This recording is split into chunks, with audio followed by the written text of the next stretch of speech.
lugares que tanto amamos. Agradeço a Vossa Excelência o à parte que proferiu. Pediria uma parte a Vossa Excelência. Com muito prazer ao nobre deputado Plínio Salgado. Deputado Santiago Dantas, neste momento sinto uma particular emoção, porquanto as nossas ligações vêm de longo tempo. Juntos, desde a Livraria Católica no Rio de Janeiro, e depois nas reuniões que fizemos em casa de Oswaldo Aranha, quando planeávamos organizar a ação integralista brasileira. Vossa Excelência era um dos valores jovens mais brilhantes, de mais extraordinária cultura para a sua idade, pelo que juntos fomos dirigir um jornal em São Paulo, A Razão, jornal que, por um dos equívocos históricos aos quais ontem mencionei, defendendo os interesses de São Paulo, não foi compreendido por aqueles que empunhavam a bandeira separatista, e empastelado e incendiado, nos separamos em São Paulo. Posteriormente, em lutas contínuas pelo bem do Brasil, Vossa Excelência era daqueles que comigo comungavam a doutrina que absolutamente não comparticipava das ideias fascistas e nazistas, porém que desejavam para o Brasil uma democracia orgânica, baseada nos princípios cristãos da nacionalidade e nos interesses supremos da pátria. Acompanhei sua carreira com o maior enlevo, com o enlevo mesmo de um pai para um filho, porque sempre o admirei e sempre vi na sua grande cultura geral e na particularizada cultura jurídica um dos valores mais brilhantes de nossa pátria.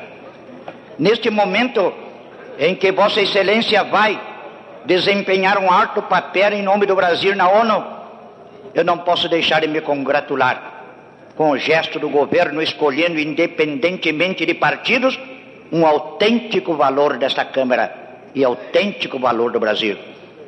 Mas quero pedir a Vossa Excelência que na ONU, pugnando pelo anticolonialismo, não se esqueça dos gritos dolorosos da Ucrânia, que desde 1918 levantou-se em armas para manter a sua independência, que já era evidente, patente e reconhecida muito anteriormente na história, com a República dos Cossacos, e depois reconhecida por todos os países, inclusive pela Rússia Soviética.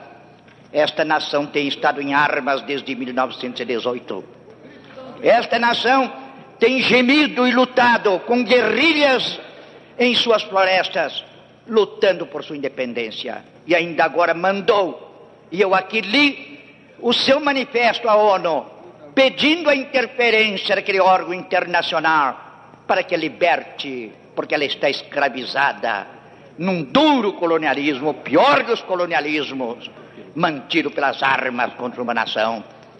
Não apenas a Ucrânia, há outros países gemendo, como a Hungria.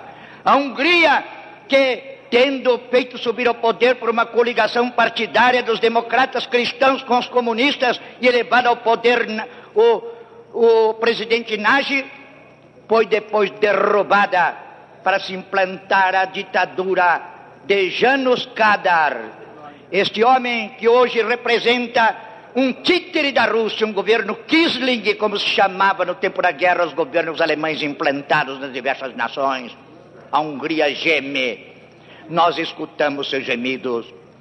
Quando se combate o colonialismo e se quer a independência dos povos, como permitir que na grande Eurásia, dominada pela pior das ditaduras totalitárias do mundo, como jamais existiu, que bebeu ensinamentos não apenas na doutrina de Marx, mas nos novos processos de Lenin e principalmente se inspirou nas doutrinas de Hitler, que hoje funcionam naquele país, nós não podemos ver sem dor de coração a desgraça de todos estes países, muitos dos quais, sob o nome de repúblicas populares, estão subordinados ao Ministério do Comércio Exterior da Rússia, sem liberdade econômica e mais ainda sem liberdade política, e onde todos pruridos de nacionalismo são abafados imediatamente por uma ditadura prepotente. Eminente deputado Santiago Dantas, meu amigo de velhos tempos, a quem estimo, admiro e considero uma das maiores culturas do Brasil, olhe pelas nações escravizadas e apenas não veja no Ocidente o problema do colonialismo, porque o pior dos colonialismos existe na imensa Eurásia, dominada pelo totalitarismo soviético. Nobre deputado Plínio Salgado, Vossa Excelência evocou a época da nossa mocidade em que iniciei os primeiros passos da vida cultural e da vida pública e em que nossos destinos tão intimamente se aproximaram. Primeiro no jornalismo, depois na política. Evoco com emoção o tempo em que tive a honra de militar nas hostes da Ação Integralista Brasileira sob o comando de Vossa Excelência. Nossos caminhos políticos se afastaram posteriormente, na evolução de cada personalidade, nos rumos intelectuais de cada homem, há desses momentos de convergência e de divergência. Mas o que me ficou daquela época inesquecível, entre outros benefícios culturais de que não me esquecerei, foi a admiração sincera pela probidade intelectual, pelo patriotismo e pelo desejo de servir que exornam a personalidade de Vossa Excelência. Sou dos que pensam, senhor Plínio Salgado, que o grande ponto em que hoje nos temos de firmar, quando encaramos essa posição em que o nosso país se encontra em face das demais nações do mundo, e notadamente naquela área de confrontação e de polêmica, que é a Organização das Nações Unidas, reside na diferença entre neutralismo e independência. O neutralismo é uma posição tomada de abstenção proposital diante de blocos que se defrontam e que aqueles que se dizem neutros não desejam acompanhar. A independência é mais do que o neutralismo, porque não é sequer uma posição comprometida com esta obrigação, muitas vezes egoísta, de guardar o meio termo. A independência é, acima de tudo, aquela posição que não se curva aos interesses de um bloco nem do outro, que não deseja ver a sua conduta internacional pré-determinada por uma aliança, ou já decidida por determinadas afinidades políticas consideradas no plano sistemático como irremediáveis. Na verdade, a independência é uma posição em que só nos ligamos, só nos vinculamos, só nos predeterminamos pelas convicções democráticas fundamentais ao nosso povo, Vossa Excelência, pela concepção da paz e da ordem social que temos de defender em todos os terrenos. E para isso, tanto podemos um dia estar com um bloco como estar com o outro.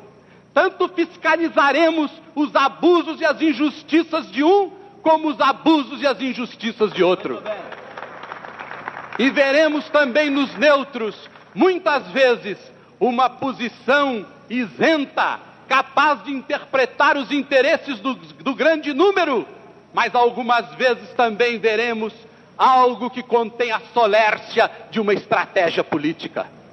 De sorte que a nossa posição, sendo uma posição independente, é muito mais do que se fosse uma posição neutra, porque é uma posição que só se acha vinculada ao nosso próprio país e que nos permite olhar de coração limpa e de cabeça alta todas as contendas e todas as rivalidades, para que o mundo possa respeitar as posições do nosso país, compreendendo que essas posições ou resultam do nosso interesse legítimo, do interesse nacional que temos de zelar, ou resultam da nossa fidelidade incondicional a esse ideal supremo da nossa vida pública, que é a justiça. Com muito prazer, ao nobre deputado Oswaldo Lima. Senhor deputado Santiago Dantas, vai Vossa Excelência para o mais alto plenário do mundo representar o Brasil. Em outra oportunidade, já disse à parte ao nobre deputado Zé Maria de Alquimim do que pensava acerca do acerto da providência do senhor presidente da República e dos méritos incontrastáveis com que Vossa Excelência assume essa alta investidura. O nobre deputado Fernando Santana, falando pelo nosso partido, já expressou o pensamento coletivo. Devo, porém, acrescentar aqui as minhas congratulações pessoais, porque vejo, sobretudo,